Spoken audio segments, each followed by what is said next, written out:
Ang mabuting balita ng Panginoon, ayon kay San Marcos.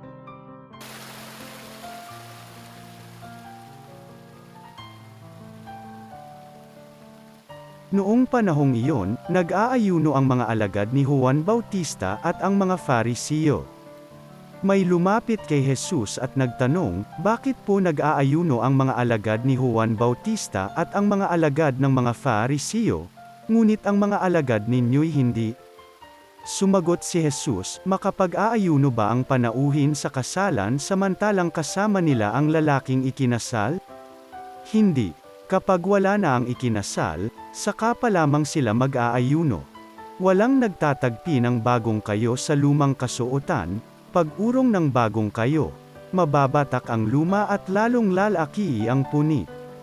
Wala rin naman nagsisilid ng bagong alak sa lumang sisidlang balat, sapagkat papuputukin ng alak ang balat. Kapwa masasayang ang alak at ang sisidlan. Bagong alak, bagong sisidlang balat. Ang mabuting balita ng Panginoon.